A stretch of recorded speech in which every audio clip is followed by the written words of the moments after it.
2, 3, 4. Let me tell you about PuckPedia, stats, contracts, and caps. It's all there for you.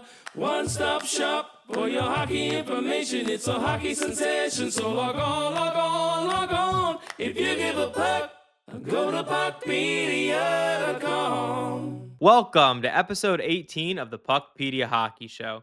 Today we welcome on Stefen Rosner, beat writer for the New York Islanders on NHL.com, The Hockey News, as well as his own Substack, Elmonters. Stefen goes into his background. He grew up an Islanders fan, so how this opportunity presented itself and how he really grinded to get where he is today. He's been covering the team for over 4 years now. So we talk about that. Then we talk about the shift in dynamics when Mathew Darche took over the team this year from Lou Lamoriello and how the team has kind of opened up their personalities a little bit and allowed fans to really connect with these players.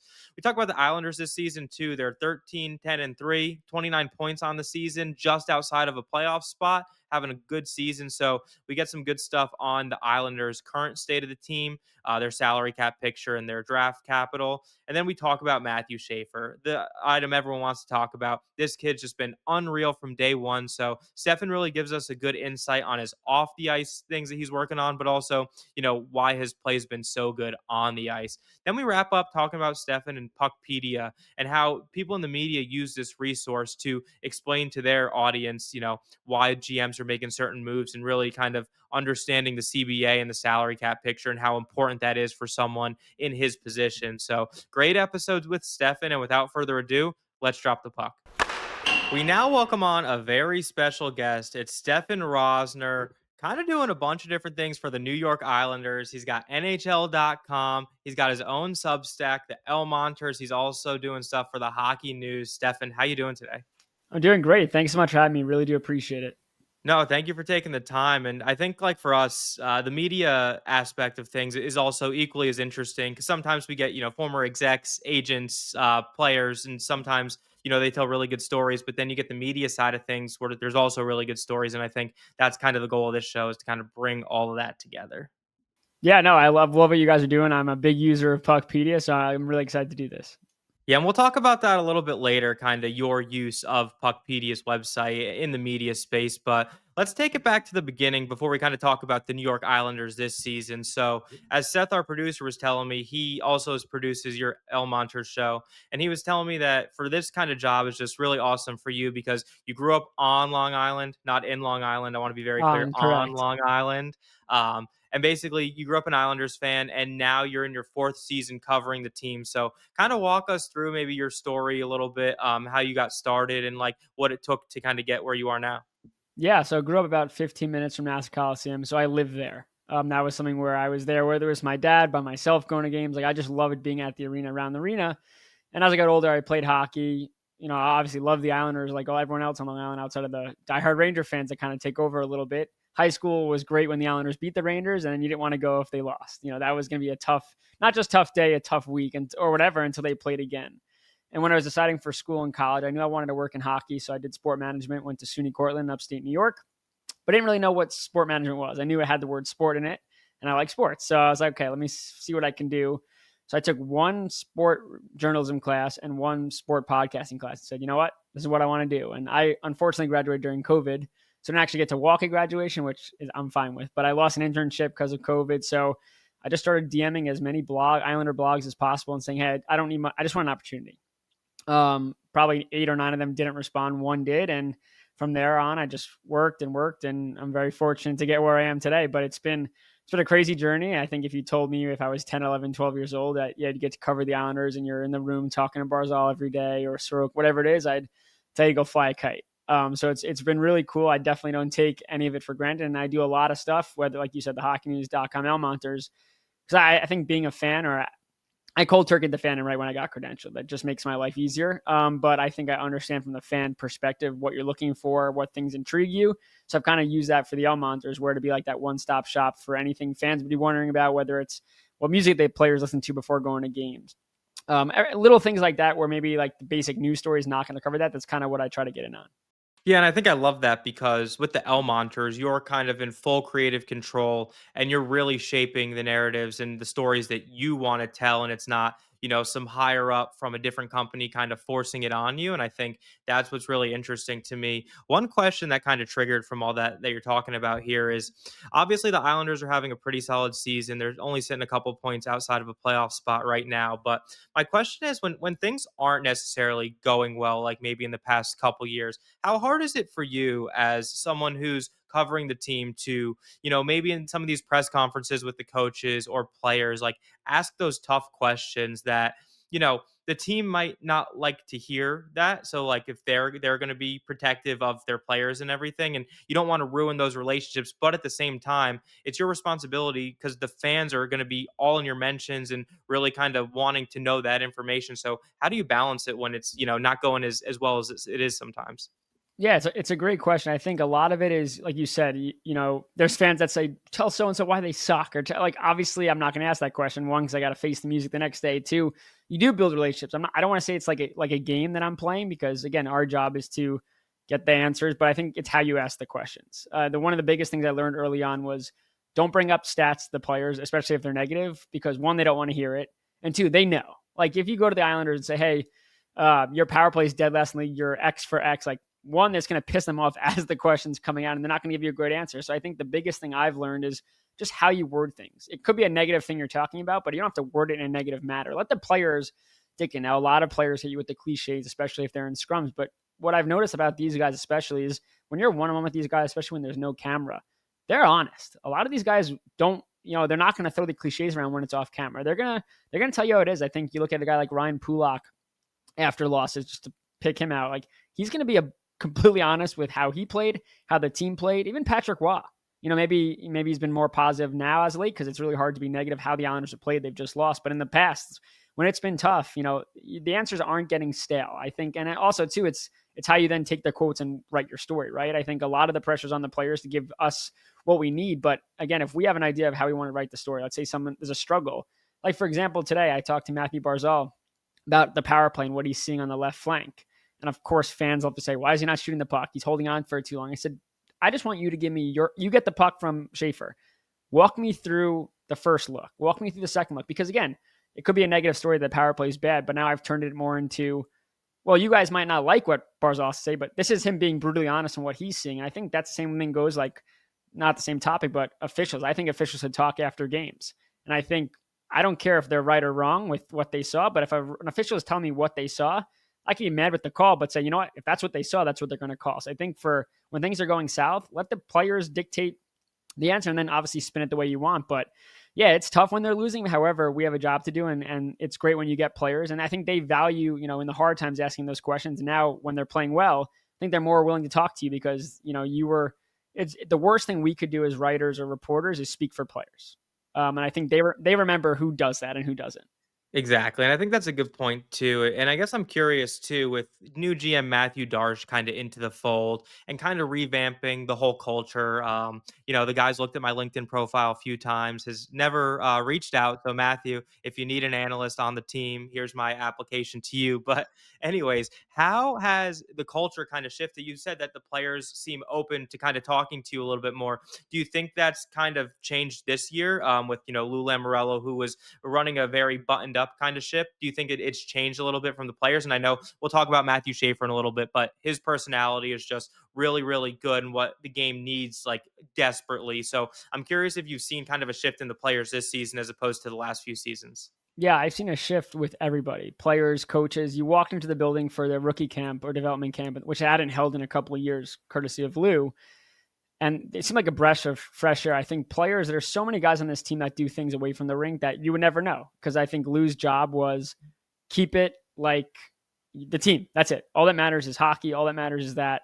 Don't worry about anything else. But now you're seeing, Barzal is talking about certain things. There's a lot of charities these players do. And I think they're more, they have this video series they're doing on the island or in the whatever their title is, where you get an in-depth look at the organization. I think the players now, not that they're more responsible or, after losses, they're going to talk more, but I think it's more of get these guys in in front of as many faces as possible. I think the biggest thing for the Islanders, and this is where Schaefer comes in, is that this team was having an identity crisis. And under Lou Lamoriello, it was the secretness, the quietness, the players not going on podcasts.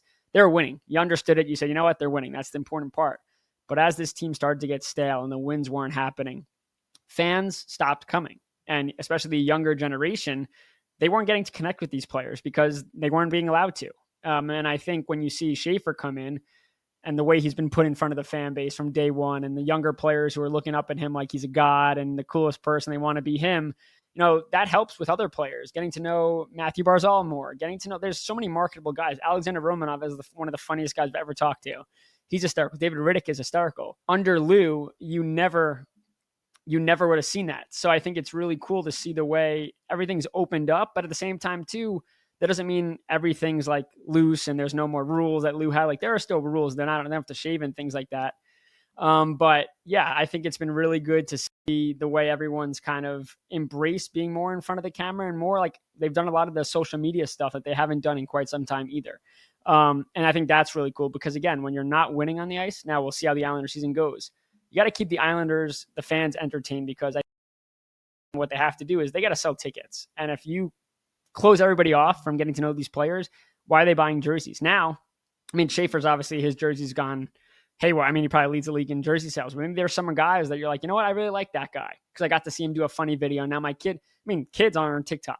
They might see those videos and not know nothing about hockey, but oh, Romanov was really funny during that video. I want his jersey. So I think it's huge for marketing purposes that everyone's more lively, I think is the best way to put it. Yeah, 100%. I think you bring up an interesting point with those team series, like the Islanders are doing the On the Island or whatever it's called this year, but the Boston Bruins do Behind the Bees. I think the Chicago Blackhawks do First Shift. There's a handful of teams that do that, and I think those are just really good looks, and it's not too difficult for teams. They have the resources. They have the people that can shoot it. They have the content people who can post it and edit it, and there are some teams that are just refusing to embrace that. Another New York team comes to mind right away, but I think Buffalo? No, I'm kidding. Buffalo for other reasons, I'm sure. But yeah, to your point, I think it's great that teams are doing that and they're really kind of embracing that kind of side of things. Let's take a break in the action from the interview to talk about iTix Now. iTix Now is a ticket marketplace built specifically for hockey fans. They have zero fees for buyers and sellers, unlike most competitors. Fans can buy parking, single game tickets, and last minute ticket deals. If you visit itixnow.com, you get a great deal on your tickets. Real fans, real sellers, no fees. Now let's get back to the interview. Why don't we dive in, Stefen, to the New York Islanders this season? Let's take a look at their roster. If you go to PuckPedia.com, you can view the Islanders team page. Looks just like this. We're going to talk about the team here. So right now they're 13-10-3. They have 29 points on the season, just outside of the playoffs right now. In net, Ilya Sorokin's having a bounce back year. He has almost 11 goals saved above expected, over a 900 save percentage. David Rittich has kind of come in and really been a solid number two with Semyon Varlamov on the shelf this year. He's got over 6 goals saved over expected and over a 900 save percentage as well. If you look at the forward group, I think Bo Horvat is kind of leading the charge offensively this season. 26 points in 26 games, 15 goals, 11 assists. Mathew Barzal, last year they kind of put Barzal and Horvat together for a good chunk of the season. This year they kind of shifted and let Barzal run his own line there, and he's got 18 points in 25 games. Kyle Palmieri went down last game, torn ACL. I'm sure everyone's seen the clip. Seth can probably insert it after the episode of him getting the assist after he tore his ACL. Just an iconic way for him to go out this season, which is unfortunate because he's such a steadying piece. I grew up a Devils fan, and so I remember a lot of years of Kyle Palmieri there. So he's just always a guy who can put the puck in the back of the net and plays really hard game. Like you mentioned, their power play isn't great this year, 13.8%, 29th in the NHL, but they're getting a lot of chances on the power play with Matthew Schaefer's quarterback one there. They got a couple expiring free agents. Andersley, their captain. Peugeot is a UFA. D'Angelo is also a UFA. And then Shabanov, who they signed from the KHL, 7 points in 14 games. He's an RFA, as well as Gatcomb and Boquist. They got $2 million in current cap space, and they have 2 first-round picks in the 2026 draft. What's kind of your take on the New York Islanders? I know that was a mouthful, so I apologize. No, you're good. It's great. Great breakdown. I think going into the year, I thought to myself, this season, this team's been a roller coaster. There's highs and lows, but the highs are really high. The lows are really low. And I thought this year, especially the way Darche came in, the way they want to play, while having his own staff, the talent they brought in, that this team would be more consistent than they've been. Whatever they were, they're going to be. Are they a wild card team? Are they a bad team? Are they a good team? Like, they're going to be what they're going to be. Unfortunately, here we have a high off a 6-1-0 road trip, and now they're 1-3-1 at home. But in the way they're playing, I want to say I'm right because they really haven't changed the way they've played. They've been consistent. They're a threat off the rush. Bo Horvat, he's cooled down a bit, but he was executing. He was scoring at a higher rate than he's ever scored. I think even better than his last year, a couple of months with the Vancouver Canucks. Matthew Barzal centering his own line off the knee injury. He looks much better now. The faceoff dots are work in progress, but you'll take that. And then you have young guys getting chances. And I think that's really important for an organization that really relied more on external options when players went down. Mathew Darche has made it clear that he's going to give the young players in the organization a chance, which only fuels the guys in Bridgeport and things like that. You look at, Callum Rittich comes up, he plays the second line in his first game. Then it's okay. That might have been too much. Goes to the fourth line now. Pageau out. He'll be back before Christmas. That's the plan. Richie's now in a third line role, getting bigger minutes. You look at even the back end. Pelech and Pulock get separated, and Pelech is playing the best hockey he's played in quite some time, and so is Pulock. And then Sorokin. I mean, the D as a whole has really strengthened themselves up, and Sorokin's been a benefactor, and so is Rittich, because it was the 0-3-0 start was, oh my God, this team is bad. Like, they're bad. But then once everyone, new faces, new system, new structure, they tweak some things. This team could go up against any team in the league and be elite defensively and get their chances off the rush. Now they just haven't scored. Obviously, that's a very important part of this game. But yeah, I think for the Islanders, they're a good team, but they just need to find a way to execute. It can't be only Horvat or only Barzal. This is where the depth, especially with the injuries to Palmieri that you mentioned, and Pageau, and even Romanov, you need the secondary, tertiary scoring, and that's what the good teams do. When the top players get locked down or the top players aren't finding the pucks and they're not scoring, that's when you rely on the Holmstroms, the Duclairs that have really struggled to put the puck in the back of the net. So right now, I'd say this team is probably a wild card team, but when they're good, they could be a top team in the Metro. And when they're bad, they could be last place in the Metro. So I think we're still trying to figure out exactly what this team is. And injuries aside, I think their infusion of vets and their infusion of youth, Schaefer being obviously a key piece, makes this Islanders a fun team to watch, even if they're not scoring. I mean, they look dangerous on a night-by-night basis. So I think for the Islanders, it's their plan to stick to the process. But with the division being as close as it is, I think 5 points separate last and first. The Islanders could just find a way to win, 3 of 4 or 3 of 5. They're going to be in a playoff spot, so we'll see how things go. Yeah, I think it was the other night where every single team in the Metro got at least a point, including six teams, I think, had 1, and then 2 got the overtime loss point. So it's kind of crazy this year how close the division is, and one really good or one really bad stretch can really kind of catapult you. And I think that's going to make the trade deadline interesting this year with not as many teams kind of selling and a lot of buyers. And we'll see how the markets kind of play out. And we'll see too, because this will be Mathew Darche's first trade deadline that he's navigating on his own. If you look at what the Islanders did last year, the return on the Brock Nelson deal was really good, getting Cal Ritchie and that first round pick. So now they have 2 first round picks in play if they want to move one of those to really add to the lineup this year. Every team's kind of hampered with injuries, and the Islanders are no exception. As we mentioned, Romanov, Palmieri, Pageau, the list goes on and on. Some short-term injuries too. I mean, it's kind of interesting. Darche in the offseason signed Duran to 2-year, $4 million AAV deal. We look at what happened with Dobson in the offseason too. They moved away from Dobson,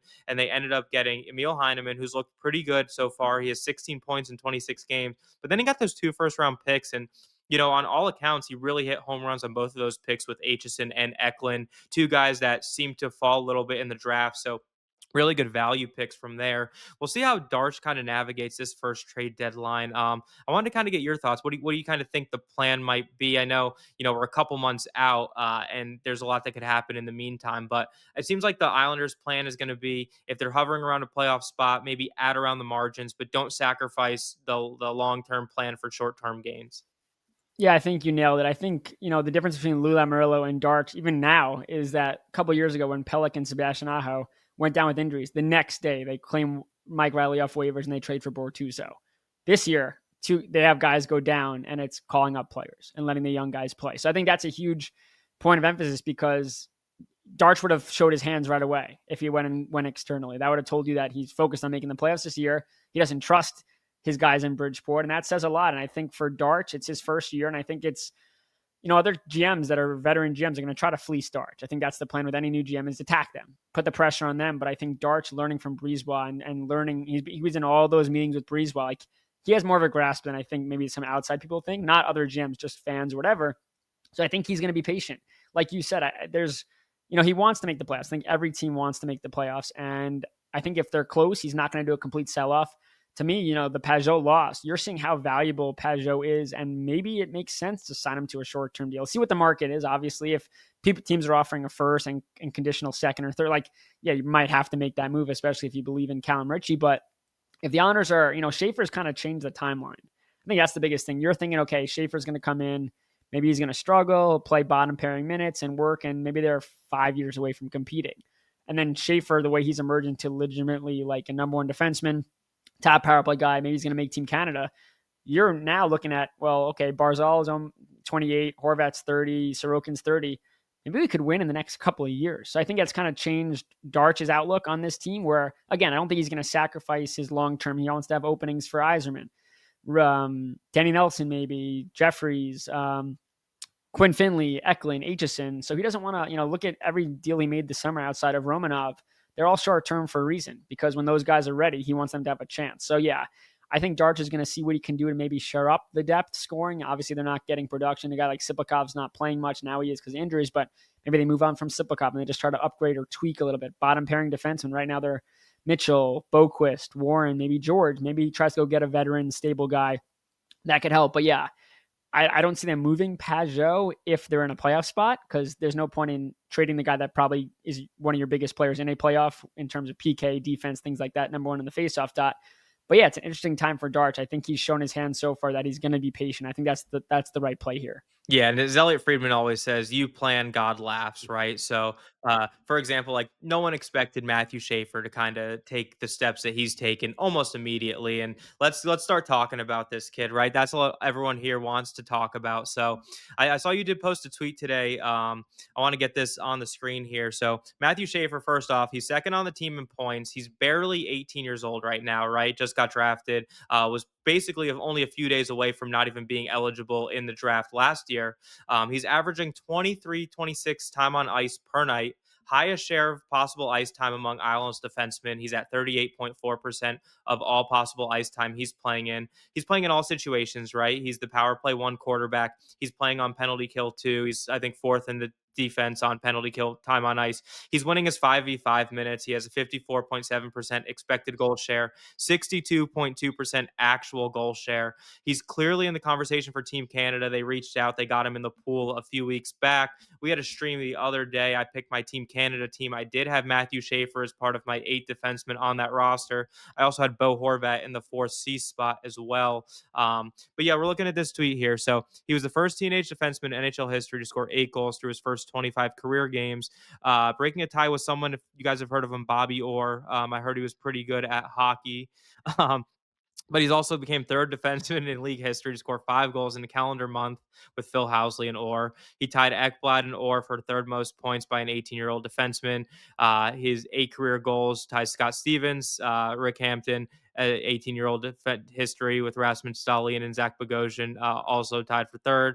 I mean, what hasn't he done in such a short period of time? What have you seen from him, both on the personality side? I know like he's living with Matt Martin and his wife, and I think that has really played a factor in like kind of helping him grow a little bit, not just with like a great family like that, but also like having him young kids in the house too, and really kind of helping him grow up a little bit, but also just his story, obviously with his mom and the Islanders touch like immediately right away when he got drafted. And then also just stepping in from day one and just becoming the team's best defenseman. That just does not happen ever. Yeah, I think it's like an infomercial, but wait, there's more. If he scores tonight, that's 10 goals, right? And then he probably breaks 30 other records. But I think this is the perfect spot for him. It's not every day that a team that was probably a borderline playoff team wins the lottery. It's not every day that you are drafting an elite guy like Schaefer at number 3. There's an opening in your lineup. So I think it's been a complete perfect situation where he could walk in and you knew he was going to be the 3rd pairing D-man. Then you thought, okay, how long is it going to take for him to have to play more minutes? And it was immediate where Wah said, all right, 25, 27 minutes, you're playing on the top pair, you're taking the top quarterback. Like it's crazy. And it wasn't that Wah was like, oh yeah, we have to do this. Like they kind of, Schaefer's play forced their hand. Do they want to win hockey games or not? And people might look at it and say, well, isn't it a bad look that an 18-year-old's the best player on the team? Sure, I get that sentiment, but at the same time, it's like this guy is Cale Makar, Quinn Hughes. He's in that conversation now, and he was born yesterday. He's going to be the best player on most teams that he joins, not just the Islanders having a hole or the defense struggling.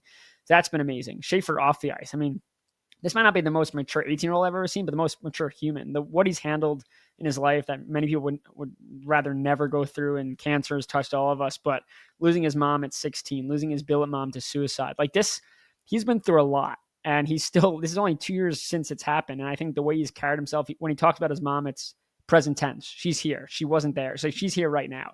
I think it's a great perspective. It kind of taught me a lot. And just to how you view life, I think, a couple of years ago, Hudson Fasching was on this team, and he talked a lot. He had 2 siblings. One of them, his sister passed away, but they both are born with these degenerative diseases, and they couldn't walk, they couldn't talk. And he just perspective was, I'm just happy I get up and I can walk every day. And then you think about it, you're like, these guys have gotten to the top level of their profession. And there's reasons why players get here. I mean, there's a lot of us that played hockey growing up, and we could go out and play with our friends, or we could go on the rink, and we chose to play with our friends. And I'm fine with the decision I made, but these guys make those other decisions, those sacrifices. They deal with a lot, and they're where they are, and they deserve it. And Schaefer's just been so good on and off the ice. Matt Martin, him and Sydney, and the way they've taken Schaefer in. Again, they're not replacing his mom. They're not replacing his dad. I think I saw a tweet about that the other day, like, oh, it's so great that he has a mom replacement, which I think was the most idiotic thing I've ever seen tweeted. People don't think when they tweet. But I think it's having another family where, his dad and brother don't have to worry. They know, like I was talking to his dad, and, text with Matt, like, take care of him. Like, he's not worried that Schaefer is growing up in a great household and getting that experience. And I think the benefit too, and I was talking to Pulak about it, is I said, do you think there's value in living with someone that's not a teammate? Like, Martin's still viewed as a teammate probably with these guys, but I said, do you think there's value in that? Because, and Pulak agreed, like, he goes home, he's talking hockey with Martin, but he can be a kid with the kids. And Schaefer even said it, they keep me young. They're watching Polar Bear Express. They're playing dress up.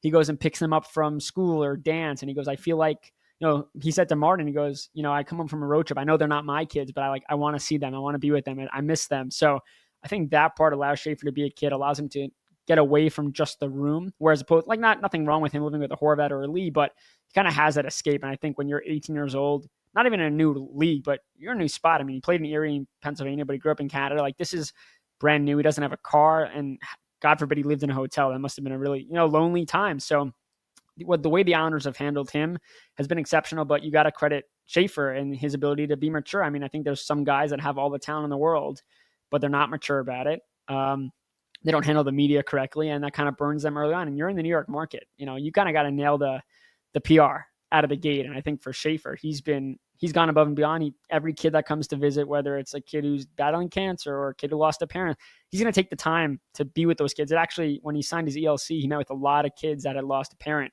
and they actually had to hurry him up because he was taking so much time with each kid. And that just goes to say what this kid's all about. And he's awesome to talk to. He's honest, but he has that mentality where he's never going to be satisfied. This guy could be the best defenseman all time, and he'll think there's more. And I think that's, when you're 18, you're going into a brand new league, that you need that drive, and he has it. And I've never covered a number 1 pick before, so I didn't really know what to expect. I've seen the Rangers fail at it numerous times, but I didn't know what to expect. And I've talked to people that have covered, and they said this is different.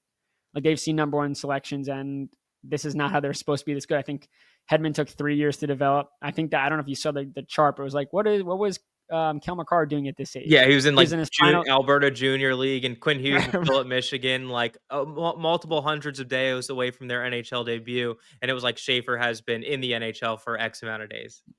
Yeah, and I think Darche made it clear. He said Schaefer will dictate where he plays this year. And as soon as he hit the ice for training camp and the way he competed against the NHLers, you said, oh my, like, this, not only is this guy going to get stronger, he's 18, he's probably going to get taller too. Like, if I'm an opponent, and I'm in the Metro, I'd be terrified about having to face this guy. He's going to be in his prime for like 15 years. Right, and he's got easily another decade with the Islanders because they're already probably planning for the future on his next 7-year deal, because at the time when he signs it, that'll be the max term in the CBA. But I'm sure the Islanders will do whatever it takes to keep him, and that's been the discussion this year with Cale Makar, kind of locking him up long term, and Schaefer's going to be no different. I think all the stuff off the ice is just as awesome as the on the ice stuff that you mentioned, and I think that just kind of, the NHL needs players like this, and especially first overall picks, and especially guys who are coming in and dominating right away, but then also have the good personality when he's doing like a TNT interview, giving it back to Biz and Anson and those guys. And I think that's just really good for the game. And like, my question to you here is, like, what exactly, from watching him like every single game you've watched him, obviously, what is it about his game that has just kind of been able for him to dominate at this level where a lot of 18 years olds need multiple years in a development league before they're able to go to the NHL? Like, what specifically about Schaefer's game has been like so eye opening? And I know there's probably a lot of aspects to it, but maybe a couple that are just like really eye popping right away. Yeah, first off is his skating. He's an elite skater. Maybe he doesn't have the hip work that Makar has yet in learning the game, but you get caught flat-footed, you're done. And he jumps in on the rush. And the crazy thing is that he jumps in on the rush, gets below the goal line, the play doesn't happen, and the team goes the other way. He gets back. Like, his ability to close gaps is unreal. But the other thing too is nothing bothers him. You know, there's a lot of talk in Islanders land. They need an enforcer. They need more physicality. Schaefer's getting abused out there. He doesn't care. He'll get hit really hard and he'll get up and he'll join the play. Like, I think that's the beauty, is that when a younger kid, maybe 18 years old, comes to this league, has all the talent in the world, takes that huge, big hit, and it affects him for the rest of the game or affects him the shifts later.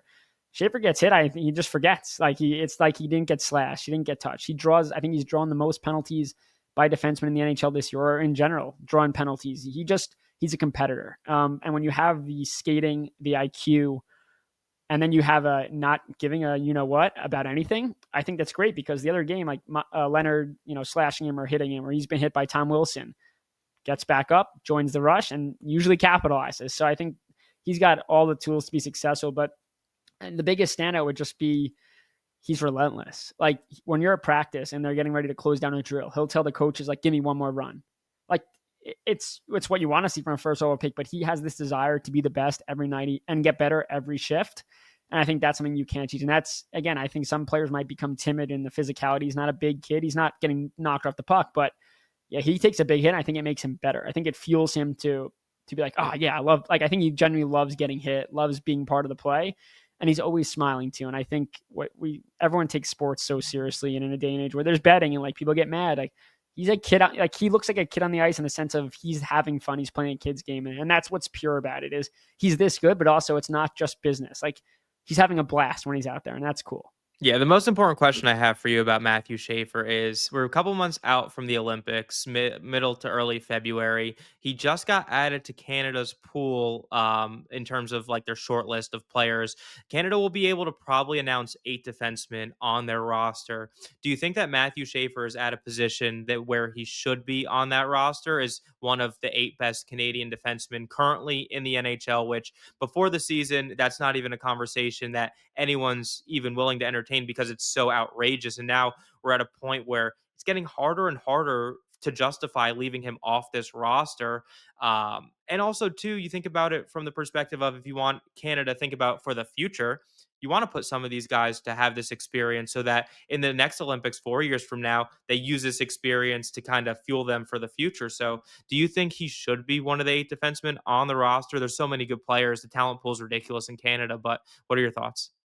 Yeah, I think it's a no-brainer. And Bo Horvat said it best. I asked him the other day, does he think that Schaefer should be there? And he goes, well, he's already one of the best defensemen in the league. How could he not be on this roster? And you say to yourself, yeah, Bo, you're 100% right. I mean, if you're going to view him as a top 3 defenseman in the NHL today, probably behind Makar, or Quinn Hughes, obviously Quinn's American, like, yeah, how do you not take him? I think it'd be really funny if he played alongside Dobson, if that was a pairing. That'd be ironic. But even again, if he doesn't play, he's going and learning from the Crosby. Like, this is probably Crosby's last, right? There's so much value in having a young, like you mentioned it, having a young guy go and just learn. I asked Schaefer, I said, did you remember watching the Golden Goal that Crosby? He goes, I don't know if I was born yet. I was going to say, was he even born?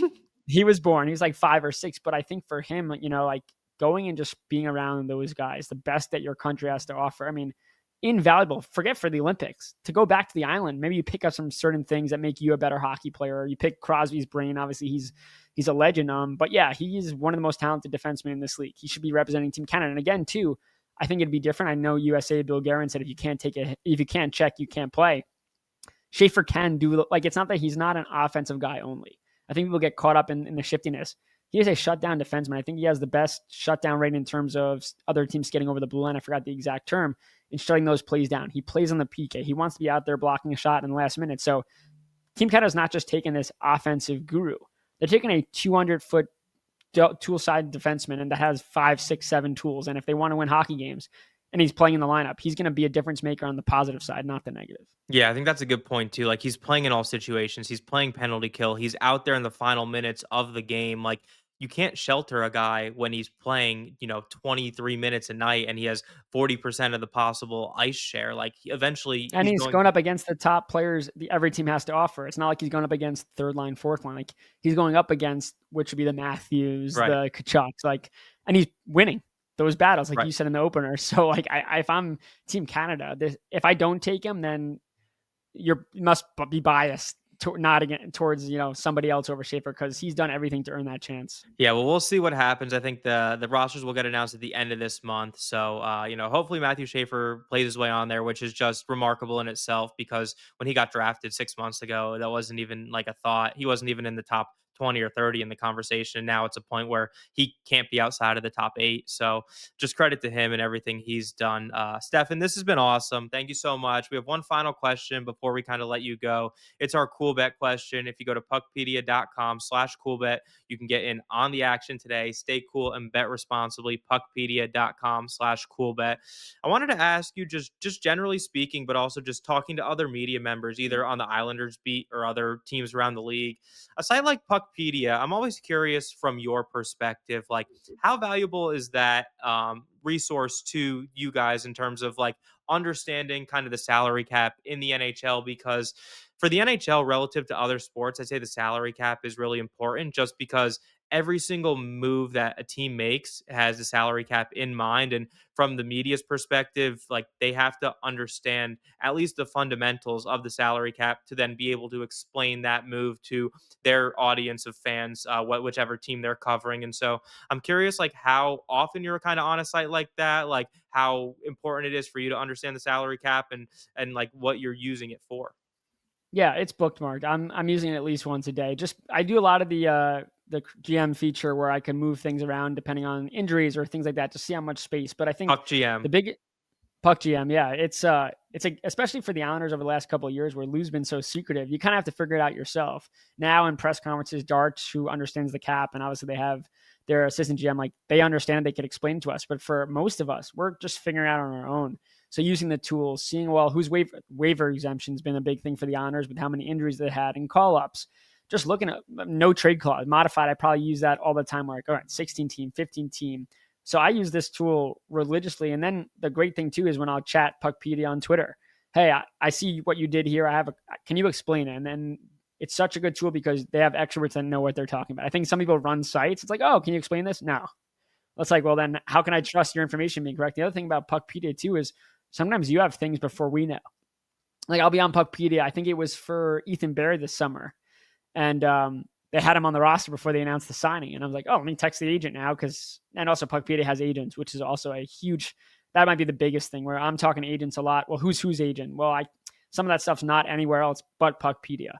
So I use that religiously. But yeah, sometimes you guys have moves before we do. And it's like, oh, it's great because I could reach out to the team or I could double check or things like that. So I appreciate how on top PuckPedia is in terms of that stuff, because especially for the Islanders, they're doing so much roster movement, especially all these injuries. Well, people get confused about IR and LTIR, and you explain the rules, and that makes it easier for me to, like, over the last 4 years, I've learned a lot I knew nothing about the salary cap when I took the job. Didn't know anything worked. And then you learn the rules and the regulations and even the new stuff with the CBA coming next year, but the stuff that's been given now, like the playoff stuff, the paper transactions. The other day, I wrote a story and people were like, what are you talking about? And I had to look it up on PuckPedia that the paper transactions are gone now. So Marshall Warren, for example, gets sent down. Has to play a game in the minors before he can get sent back up. Right. Everyone's like, oh, well, we'll just call him up before next game. And I was like, I don't think so. I looked at PuckPedia and I was like, oh, this rule's in place now, not next year. And I was able to write a story saying, here's why Warren can't come up.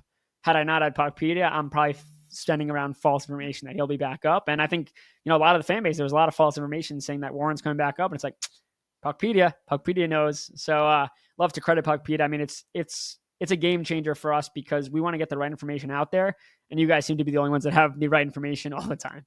Yeah, I think that's what Hart prides himself on is like when a deal does get kind of signed, he's really kind of getting all the minor details that you don't think are important at the time, but when you're calculating the accrued salary cap space and signing bonus Right. and the structure and all that, like that it totally impacts like buyouts for the future and just how the salary is kind of accumulating over time. And so making sure all those minor details that don't seem important at the time, but over the long haul, like it's super important. And I think that's kind of what Puckpedia has kind of tried to do in the space is just be a one-stop shop to kind of get all that information and ask those questions. Cause like you said, there were changes in the CBA this year and like it was a weird spot where half of them kind of went into place, September 15th, and then Right. the other half will be starting next season. So there's a lot of nuance with all this stuff too. And even the LTIR rules are different this year. You mentioned the playoff cap. So it's always kind of evolving as the NHL evolves. And I think just the salary cap in general is just super important to understand for a fan, because then you can kind of put yourself in the general manager's shoes and understand why they're making those kind of moves.